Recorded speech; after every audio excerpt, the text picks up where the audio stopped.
The episode starts, and we see a motorcycle on a road at night. They arrive at a certain gated community, and the guard stops them. A man is driving the bike, and a girl is sitting behind him. The girl lifts the glass cover off her helmet and tells the guard, whose name is Mike, that it's her.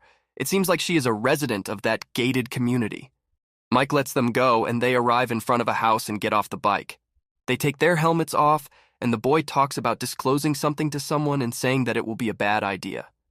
It seems like they are a couple and have a secret, or they are up to something.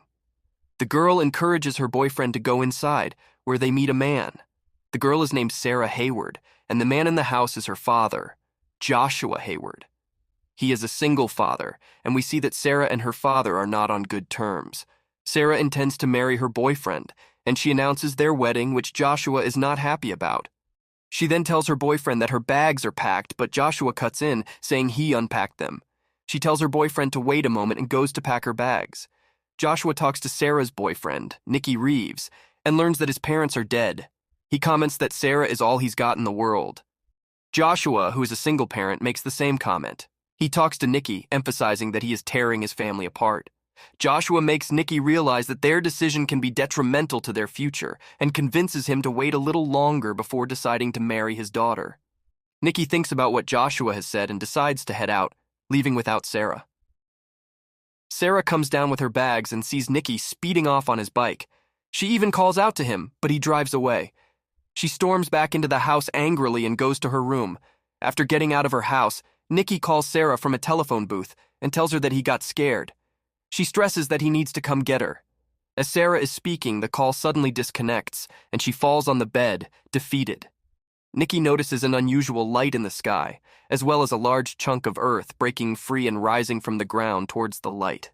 The next day, Joshua is seen jogging in his neighborhood when a neighbor approaches him and asks if he has also lost power. Joshua answers that there is no electricity, water, or telephone service at his house as well. Joshua believes the weather to be the cause as he feels really cold. He notes how the weather has changed so quickly. He also notices that their newspapers haven't been delivered yet. Joshua introduces himself and learns that the other person is Pat Dooley, who has just moved there. When Pat asks about his wife, he tells him she left him a year ago. Pat relates to this as his wife died of cervical cancer just before they decided to move. He was thinking of canceling the move, but did it for his wife and her wish. Joshua tells him that he will call the utility company after reaching his office, and Pat asks for a lift. Joshua comments that he has to shower but realizes that there is no water. He asks Pat to wait 20 minutes, and he will get ready. We see another mid-aged couple from the neighborhood, Elaine and Daniel Tenzar. Daniel is a lawyer. Elaine is complaining to him about the power going out and the chilly weather, but he seems uninterested in her talk and is engrossed in some case files. Elaine sees their son, Sean Tenzar, playing with the dog outside and notes that he should have been picked up by the school bus 30 minutes ago. She asks Daniel to drive him to school, which he says will cost him an extra 10 minutes. His cell phone is also not working, and Elaine suggests he use the telephone at a neighbor's house. Daniel is not happy with the suggestion and disapproves. His tone shows that he doesn't want to get friendly with the neighbors. Back at Joshua's house, he tries to talk to Sarah, but she is cold to him. He says that Nicky left because what he said to him was right, and Sarah says she should live with her mother for a while. Joshua tells her Nicky is willing to wait, but Sarah counters that he scared him. Joshua tells her as she storms off to her room that he is leaving for work and that he expects her to be home when he returns. He drives off and passes Mike. Talking to Daniel, Mike says he will check in with headquarters regarding the situation. Elaine arrives in another car and asks Sean to get in, but his dog notices something and runs after it. Sean chases after his dog, and Mike runs after him. Sean comes running back, meets Mike, and tells him there is some freak in the alley. Mike sends him back to his mom and goes to check, but finds nothing. In Joshua's car, he and Pat talk about his work. As they continue the drive, they find an electrical force field of a kind blocking their path. A wide shot shows that the piece of land taken last night is placed on a stand of some kind on an alien landscape. It is surrounded by this electric force field, and there are other pieces similar to it there. Back at home, Sarah takes some cash, packs her bags, and runs away from the house. Near the electric field, Pat tries to pass through it but learns he can't. It is keeping them in. Daniel also arrives there, and Joshua fills him in on the condition. Pat, who is pushing on the field, suddenly falls through it. Joshua and Daniel, shocked and scared, get in their cars to head back. Sarah is passing through the woods, and a strange humanoid alien of blue color watches her. It looks severely disfigured. He goes from behind and catches Sarah. The alien tells her not to scream and assures her that he will not hurt her. Sarah notices his blue hands. He asks her if she can understand what he is saying and says that they need her help. The alien has strange spores growing on his face, and as Sarah turns and sees him, she starts to scream. He tells her that it is a disease that makes him look like this, and that they all have it. Sarah asks him to leave her, but he requests that she come with him. He tells her they are both on the moon of a planet far away from Earth. Sarah doesn't believe him, and he pleads with her, asking for help desperately. Joshua returns to find Sarah missing, and Elaine and Sean also return after encountering the electric field. Daniel tells them to go into the house and lock it, and he goes out. Joshua goes to look for Sarah, arrives at the church and meets Father Puglia, who thinks they are being tested for their faith. Joshua starts crying while talking about losing Sarah. The scene shifts to Pat right after he passed through the barrier. He is being tested on by some aliens in a weird room. Back at the neighborhood, the people are gathered and trying to make sense of what's happening. Joshua arrives and asks everyone whether they have seen Sarah. He tells them about Pat, that he fell through the shield, and asks them to take all their resources and bring them to the church. Mike arrives and tells Joshua about the intruder that he followed to the park. He gives her Sarah's bag that he found there. He asks for help in looking for Sarah, but no one is willing to come and help him.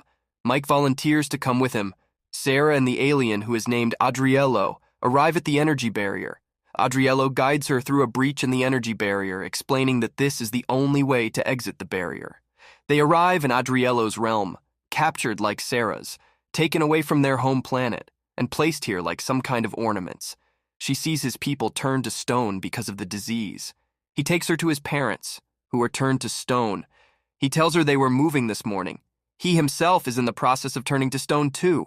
Seeing him, his mother, who is immobile but still alive, sheds stone tears. He pleads for her assistance to save his people, believing that humans with their advanced capabilities can help. He mistakes her music player for a medical device and asks her to try and help them by using it, but she explains that it is not a medical device and that it won't help their situation. He is holding her hand when he starts turning to stone and becomes unable to move, which also infects Sarah with the disease. Joshua and Mike arrive in the park looking for Sarah. They start moving towards the barrier, and all of a sudden Pat shows up. They ask him what happened, and he tells them they examined me, but is unable to describe who they are. He claims he didn't get a good look and that they used advanced machines to examine him. He seems happy and excited, and he comments that they are more advanced than humans and that we do not need to fear them. Joshua tells Mike to take Pat and go back to the neighborhood. He also asks him to keep talking to Pat to find out what they are up against. Pat says to Joshua that they don't have to fear, as they will not hurt them as long as humans cooperate. Joshua questions Pat about what they want and where they are from. Pat tells him that they have been transported, the whole neighborhood, and they are on another plant. Back in the neighborhood, a group of people arrive at Daniel's door and ask for the gas-powered generator he has in his garage. He refuses, and the mob breaks into his garage. The people gather resources at the church as Pat tells them his story and asks them not to panic, but people are not believing him. Joshua, who is looking for Sarah, hears her cry for help through the barrier breach. He discovers the breach and passes through the barrier. To his surprise, Sarah has also gotten infected with the disease. She is sitting near Adriello, and similar spores have started to appear on her as well. She sheds tears, and Adriello realizes that he has infected her and apologizes. Out of nowhere, Joshua is taken to the same place as Pat and put in the same machine. Joshua comes face to face with their captors, the triuns, a lethargic race who despises physical activity, considering it beneath them. After subjecting Joshua to a series of experiments, the triuns reveal their sinister plan. Joshua, his daughter Sarah, and their entire neighborhood have been abducted as part of a feasibility study to determine whether humans are suitable for slavery. If they prove capable of surviving in the aliens' native environment, the triuns will proceed to capture and enslave the rest of Earth's population. After this, they send him back to his realm, but he gets out of the breach to look for Sarah. When Joshua eventually finds her, she begs him not to touch her to avoid spreading the infection. Together, they slip back through the energy barrier, returning to their neighborhood, where everyone has gathered at the church to discuss their dire situation. Joshua informs the residents about the purpose of the energy barrier and the triun's intentions. Faced with dwindling supplies and no means of returning to Earth or calling for help, the community grapples with the grim prospect of being forced into slavery under the triuns when the time comes. Joshua explains the disease his daughter has contracted and proposes a radical solution, deliberately infecting themselves to prevent the triuns from enslaving Earth, which will throw off the results of their feasibility study. Thinking that humans aren't capable slaves, they will give up on humanity as a slave colony. After a discussion, Joshua convinces the community to join hands in the church, collectively sacrificing themselves to demonstrate that humans are unsuitable for slavery. In a flash forward, all the residents are seen transformed into stone statues. The abduction of humans has been proven unfeasible.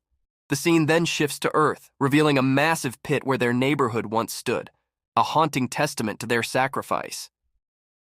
And that's all for today, guys. Don't forget to like the video and subscribe to Recap Nest. Stay safe and keep watching. See you next time.